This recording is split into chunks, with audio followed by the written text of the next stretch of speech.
खत्म कर दिया, क्योंकि सब प्राइवेट किया जा रहा है। और प्राइवेट इसीलिए किया जा रहा है आपको कुछ न मिल पाए। जो ठेका प्रथा है इसीलिए है। काम आज भी सफाई का काम है तो हमारा भाई ही कर रहा सफाई, लेकिन उसके नाम पर 25,000 रुपए लिए जाते हैं, दिए जाते मात्र उसको 10 या 12,000 रुपए है। बाकी जो है ठेकेदार और सरकार और अधिकारी मिलकर बांट लेते हैं, काम हम ही कर रहे हैं। इसी तरह से कॉन्ट्रैक्ट बेस पर रखे गए तो हमारा आरक्षण सब कुछ खत्म कर दिया गया और हम सब मजे में सो रहे हैं।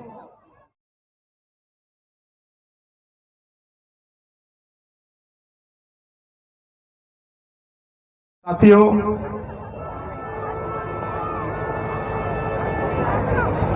हमारे लिए तो सबसे बड़ा त्योहार है ये बाबा साहब का जन्मदिन। हालांकि ये दुखद है कि हमारा पूरा समाज न जाने किस किस त्योहार में अटका पड़ा है। उन त्योहारों से हमारा कोई लेना देना नहीं है, वो हमारे त्योहार नहीं है, फिर भी जाने अनजाने हम उन सबको भी मनाते रहते हैं। लेकिन हमारे लिए तो सबसे बड़ा त्योहार यही है बाबा साहब का जन्मदिन। इसके साथ ही दूसरा बड़ा त्योहार बुद्ध पूर्णिमा, जो 5 तारीख को आने वाली है। और अगर इनके अलावा हमारे कोई त्योहार हैं तो हमारे संतों और महापुरुषों, जिन्होंने हमारी मुक्ति के लिए, हमारे कल्याण के लिए, हमारे उत्थान के लिए अपना तमाम जीवन समर्पित कर दिया, उनके जन्मदिन, उनकी पुण्यतिथि हमारे त्योहार है। अगर हम किसी महापुरुष का जन्मदिन मना रहे हैं तो स्वाभाविक है, इसका मकसद केवल यही बताना नहीं है कि वो कब पैदा हुए, कहां पढ़े, कहां हुए पैदा, कहां रहे, क्या क्या शिक्षा ग्रहण की, क्या क्या पद ग्रहण किए और कब उनके जीवन का अंत हुआ। केवल यही मकसद नहीं होना चाहिए। किसी भी महापुरुष या किसी भी संत के जन्मदिन या पुण्यतिथि का मतलब यह है कि उस व्यक्ति ने, उस महापुरुष ने अपने जीवन में जो संघर्ष किए और जिन परिस्थितियों में वो संघर्ष किए, हम उससे कुछ प्रेरणा लें। अगर हम उससे कुछ प्रेरणा ले पाते हैं और उस प्रेरणा को लेकर अपने जीवन में उतार पाते हैं, अमल कर पाते हैं, अपने आचरण में उसे ला पाते हैं, उनकी शिक्षाओं को, उनके संघर्षों को, तो ही ऐसे जन्मदिन, ऐसी पुण्यतिथि मनाने का मेरी समझ में कोई अर्थ है, अन्यथा तो इसका कोई अर्थ नहीं है। मेरे से पूर्व वक्ताओं ने आपको बहुत अच्छी तरह से बाबा साहब के विषय में बताया होगा, और आप अगर चाहेंगे तो बाबा साहब का जन्म कहां हुआ, कब हुआ, कौन उनके माता पिता, कौन उनके जीवन संगनी, कितनी डिग्रियां ली, कहां कहां पढ़े, कहां कहां बाबा साहब रहे, क्या क्या उन्होंने काम किया और कब उनका महापरिनिर्वाण हुआ, आप सब ये किताबों में पढ़ सकते हैं। इसके लिए कहीं कोई व्यक्ति यहां आके बताए, मैं समझता हूं उसकी शायद ज्यादा जरूरत नहीं है, पर फिर भी लोग यहां आए होंगे तो बताकर गए होंगे, बताते रहते हैं, हर साल आप सुनते हैं। मैं उससे अलग हट के कुछ बात और उन बातों को आज के संदर्भ में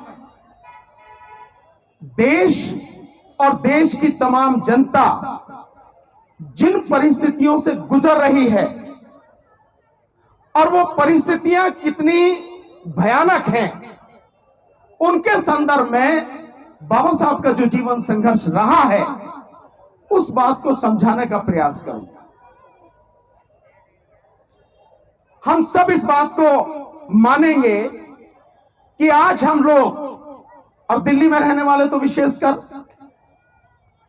और दिल्ली की तरह महानगरों में रहने वाले लोग, शहरों में रहने वाले लोग या गांव में भी जो समृद्ध लोग हैं, वो निश्चित रूप से जिन परिस्थितियों में बाबा साहब ने अपना जीवन जिया, उससे कहीं बेहतर परिस्थिति में आज हम लोग यहां रह रहे हैं।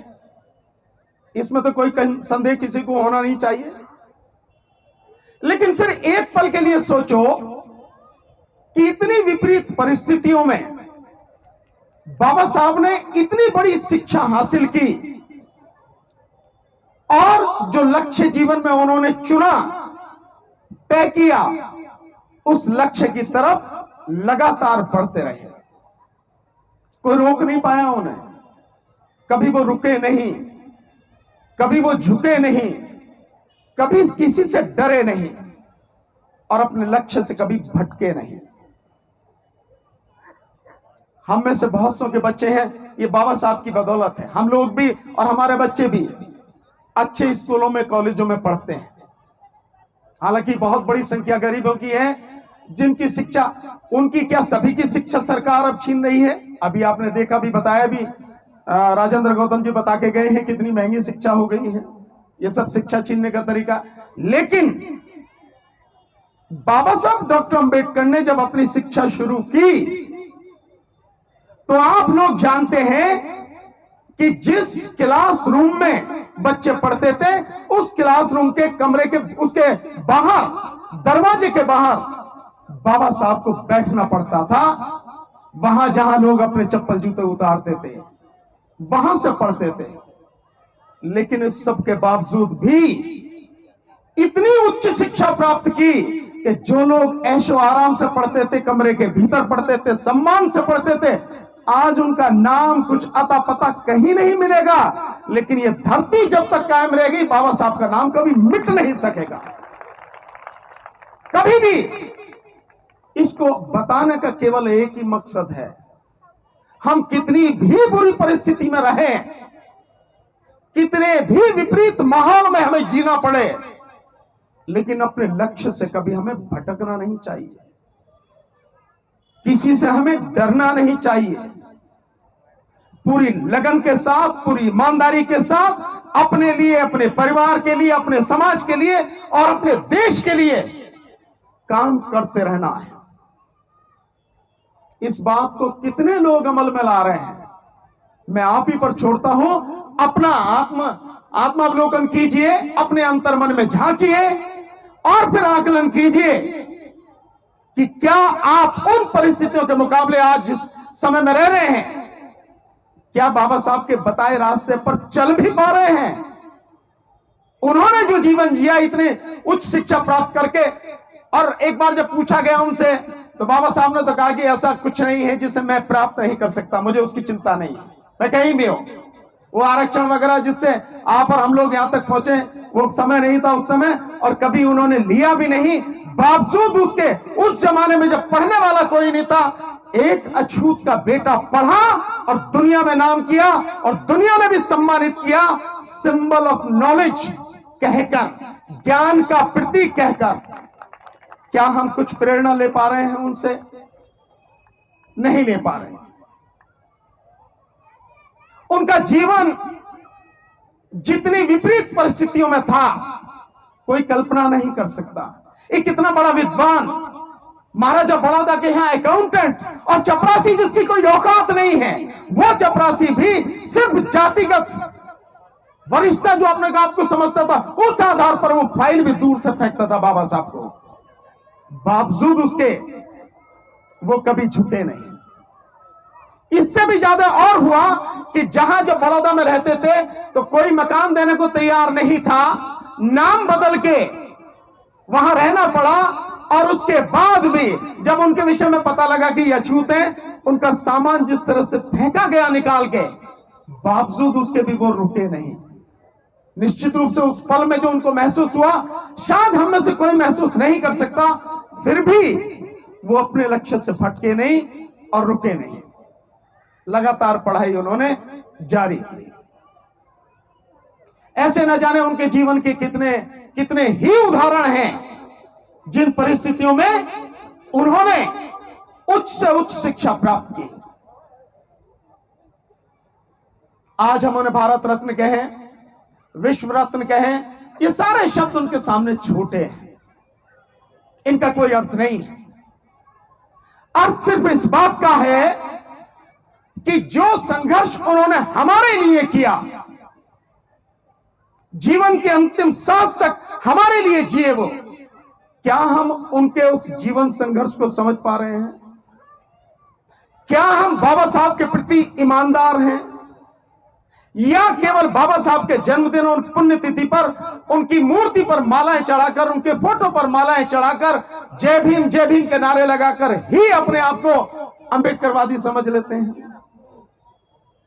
मतलब इस बात से, और मैं कह सकता हूं साथियों, हमने समझने का प्रयास जरूर किया है, कुछ लोगों ने समझा है, तभी तो यहां तक पहुंचे हैं, तभी तो संघर्ष जारी है।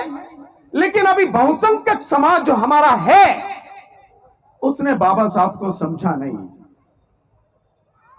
उसने बाबा साहब का केवल इस्तेमाल किया, काहे के लिए?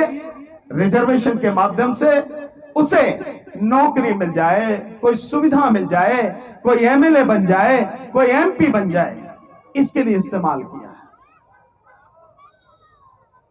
हम बेसिकली, मुझे कहने में कोई डर नहीं है, कोई झिझक नहीं है, हम बाबा साहब का नाम लेते हैं, लेकिन हम उनके प्रति ईमानदार नहीं हैं। सही मायने में हम लोग बेईमान हैं, ये कहने में भी कोई झिझक मुझे नहीं है, और किसी को होनी भी नहीं चाहिए, ना कहने में ना सुनने में।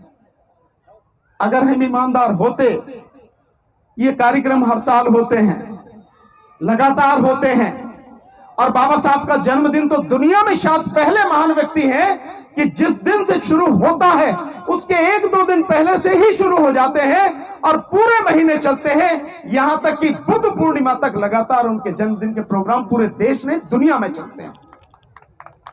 ऐसे अकेले महापुरुष है बाबा साहब, लेकिन फिर भी हम उनसे कुछ सीख नहीं पाए। अगर सीखते तो ये देश कब का बौद्ध हो गया होता, बौद्धों का देश हो गया होता, ये कब का। हमने सीखा नहीं। अगर हम सीखते तो देश की सत्ता हमारे हाथ में होती, किसी और के हाथ में नहीं होती। हमने सीखा नहीं। तो मैं ये मानता हूं कि हम दूसरे की तरफ उंगली उठाएं, उससे पहले हमें अपने अंदर झांकने की जरूरत है। हम आपस में कितने स्वार्थी हो गए हैं, न जाने कितने खेमों में बटे हैं, न जाने कितने कितने संगठन बना लिए हैं। एक बार एक व्यक्ति ने आंकड़ा बताया, मैं नहीं जानता कि कितना सच है या गलत है, लेकिन इतना तो अपने अनुभव से जानता हूं कि उसमें कुछ सच्चाई तो होगी ही। आप भी इसका आकलन कर सकते हैं कि लाखों की संख्या में, वो संख्या तो उन्होंने 11 लाख बताई थी, कि भारत में बहुजन समाज के, यूं कहो कि दलित समाज के 11 लाख संगठन हैं। पर 11 लाख ना हो, निश्चित रूप से लाखों की संख्या में तो संगठन है ही। अगर ये संगठन, इनमें से एक व्यक्ति, एक संगठन में से एक व्यक्ति ईमानदारी से समाज की परिस्थितियों, समाज की दिक्कतों, समाज के मुद्दों पर आकर साथ साथ कदम से कदम और कंधे से कंधा मिलाकर संघर्ष करें, लड़ें, उनकी दिक्कतों को दूर करने के लिए प्रयास करें, तो मैं दावे के साथ कह सकता हूं, एक भी समस्या समाज के सामने रहेगी नहीं, एक भी दिक्कत समाज के सामने रहेगी नहीं। लेकिन इतने खेमों में हम बट गए हैं, और है कुछ नहीं, लेकिन नाक हमारी बड़ी ऊंची हो गई है, अहंकार हमारा बड़ा ऊंचा हो गया है। इसको जानने की, इसको समझने की जरूरत है साथियों। हमें आत्मावलोकन की बहुत ज्यादा जरूरत है साथियों। नहीं तो जो परिस्थितियां आपके सामने हैं और जो आने वाली हैं, उसकी कल्पना भी अगर आपने सही तरीके से कर दी, रूह कांप जाएगी। आपकी जो परिस्थितियां आने वाली हैं, आपकी कल्पना में भी नहीं है जितना बुरा समय आने वाला है।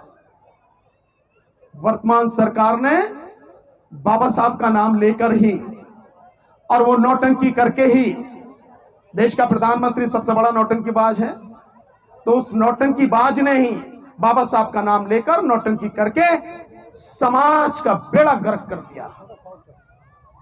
भाई यार, या तो मुक्त वक्ता मत बनाओ और फिर कोई को शॉर्ट करो। बात बताने में टाइम तो लगे भाई, शॉर्ट करो तो भाई मैं अभी कर देता हूं, जय भीम करके चला जाता हूं, बात खत्म।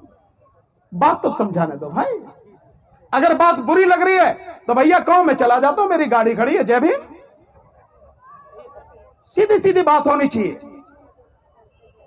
आप अगर किसी को बुला रहे हो तो समझो इस बात को कि कोई व्यक्ति कौन है और वो क्या कहना और बताना चाह रहा है। अगर आपको इससे आपत्ति, आप नहीं सुनना चाहते हैं, औपचारिकता निभाना चाहते हैं, तो आपकी अलग बात है।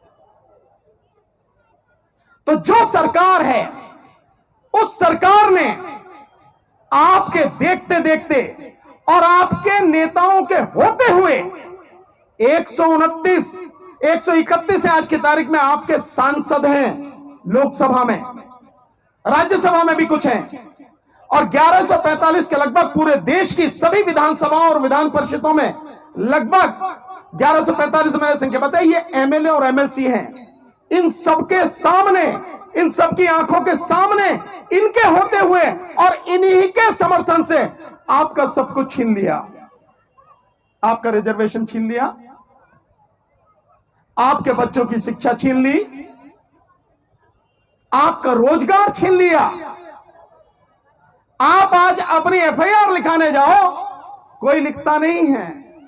जब तक उसे कानूनी फंदे में ना फंसा लिया जाए, कोई किसी थाने में आपकी एफआईआर नहीं लिखी जाती।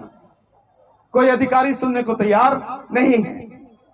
तो आपके लिए जिम्मेदार कौन थे? जिनको काम करना था उन्होंने कोई काम नहीं किया।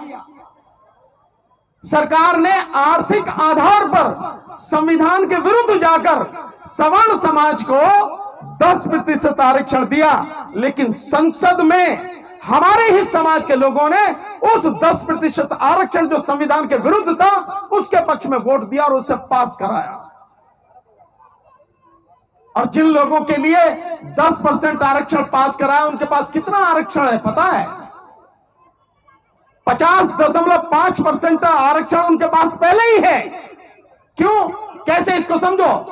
15% एससी का आरक्षण, 7.5% एसटी का आरक्षण, 22.5% हो गया, और 27% ओबीसी का आरक्षण, 49.5% हो गया। तो 50.5 यानी 50.5% किसके पास है? सवर्णों के पास। और ये 10% आर्थिक आधार पर और मिल गया। और सुप्रीम कोर्ट ने भी कह दिया हाँ ये बिल्कुल सही है। वो सुप्रीम कोर्ट जो 4% आरक्षण जाटों को नहीं दे सकी, उसने 10% उन्हीं सवर्णों को दे दिया जिनके पास में 50.5% पहले से ही आरक्षण है। ये स्थिति है आपके सामने। और हकीकत में जो आज की तारीख में आरक्षण आपके पास है, वैसे तो सब कुछ खत्म कर दिया, क्योंकि सब प्राइवेट किया जा रहा है। और प्राइवेट इसीलिए किया जा रहा है आपको कुछ न मिल पाए। जो ठेका प्रथा है इसीलिए है। काम आज भी सफाई का काम है तो हमारा भाई ही कर रहा सफाई, लेकिन उसके नाम पर 25,000 रुपए लिए जाते हैं, दिए जाते मात्र उसको 10 या 12,000 रुपए हैं। बाकी जो है ठेकेदार और सरकार और अधिकारी मिलकर बांट लेते हैं। काम हम ही कर रहे हैं। इसी तरह से कॉन्ट्रैक्ट बेस पर रखे गए, तो हमारा आरक्षण सब कुछ खत्म कर दिया गया और हम सब मजे में सो रहे हैं। कहीं कोई संघर्ष आपका हमारा नजर नहीं आता। इसके साथ साथ और बहुत सी चीजें हैं। नोटबंदी की, आपको खाली कर दिया, रोजगार खत्म कर दिए, इंफॉर्मेशन आपको कहीं मिल नहीं सकती, मीडिया उसको गुलाम बना लिया। जो मेन स्ट्रीम मीडिया है मोदी के तलवे चाटता है। आज की तारीख में यह स्थिति हो गई है। बोल नहीं सकता उसके खिलाफ, एक सवाल नहीं पूछ सकता। धीरे धीरे धीरे धीरे ये जो परिस्थिति बढ़ती चली जा रही है, ये सब तबाह कर देंगे अगर आप इस चीज को समझेंगे नहीं, बोलेंगे नहीं और इकट्ठे नहीं होंगे। तो 2-3 चीजें और आपके सामने रखूंगा, उसके बाद अपनी बात खत्म करूंगा। एक आपने सुना होगा, ईवीएम मशीन में रिमोट कंट्रोल से चलने वाली ईवीएम मशीन आ रही है। 2024 के चुनाव में वो मशीन पूरी तरह से चुनाव में इस्तेमाल हो, इसके लिए अभी से सारी प्रक्रिया की जा रही है, रिमोट कंट्रोल से चलने वाली।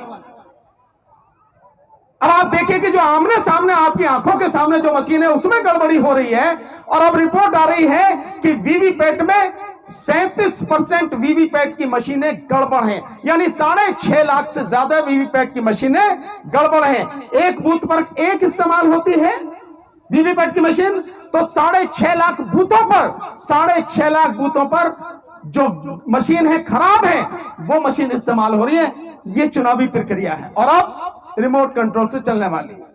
कहना यह है कि जो 2000-4000 किलोमीटर दूर बैठे हैं मजदूर, उनको वोट डालने के लिए अपने गांव, अपनी विधानसभा में न जाना पड़े, लोकसभा में न जाना पड़े, वहीं से बैठ के वो वोट डाल दें, इसलिए उस मशीन को लाया जा रहा है। लेकिन मेरा एक सवाल है, पिछले 2 साल में 12 करोड़ प्रवासी मजदूरों की नौकरी चली गई, रोजगार चला गया, उनके रोजगार की चिंता नहीं है।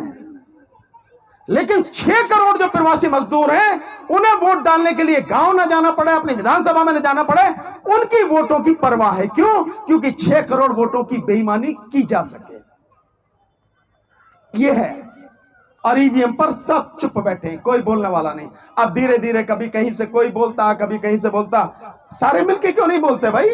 और अगर ईवीएम रहेगी तो आप बीजेपी 2024 के चुनाव में आएगी, और 2024 में आई, उसके बाद कुछ रहना नहीं है, 1 साल में सारी कहानी खत्म हो जानी है। मैं लिख के दे रहा हूं आपको, इसलिए लड़ने की जरूरत है साथियों। और दूसरी बात जो मैं आपको बताना चाहता हूं साथियों, सब लोग बताते हैं, समझाते हैं आपको, फिर भी मैं भी प्रयास करता हूं। बाबा साहब ने कहा था शिक्षित बनो।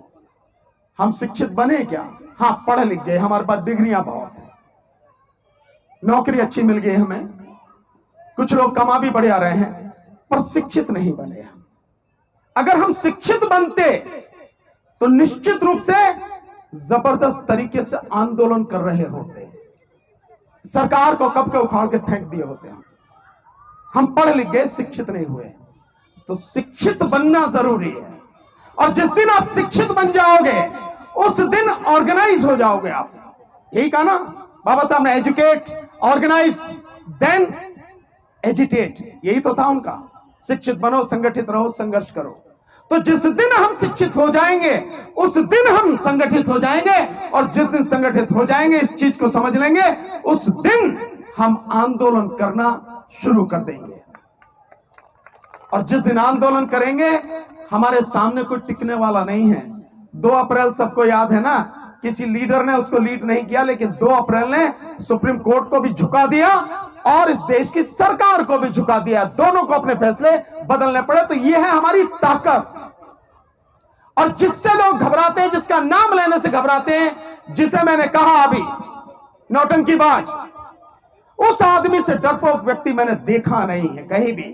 3 आंदोलन गिनाता हूं, उससे उसका आकलन कर लीजिए। सीए एनआरसी का आंदोलन, इस समाज में, इस देश में मुस्लिम महिलाओं ने, बहनों ने, बच्चियों ने जितनी मजबूती से पूरे देश में आंदोलन किया, क्योंकि मैं हर जगह गया, मुझे एक एक चीज मालूम है, घुटनों पर ला दिया सरकार को।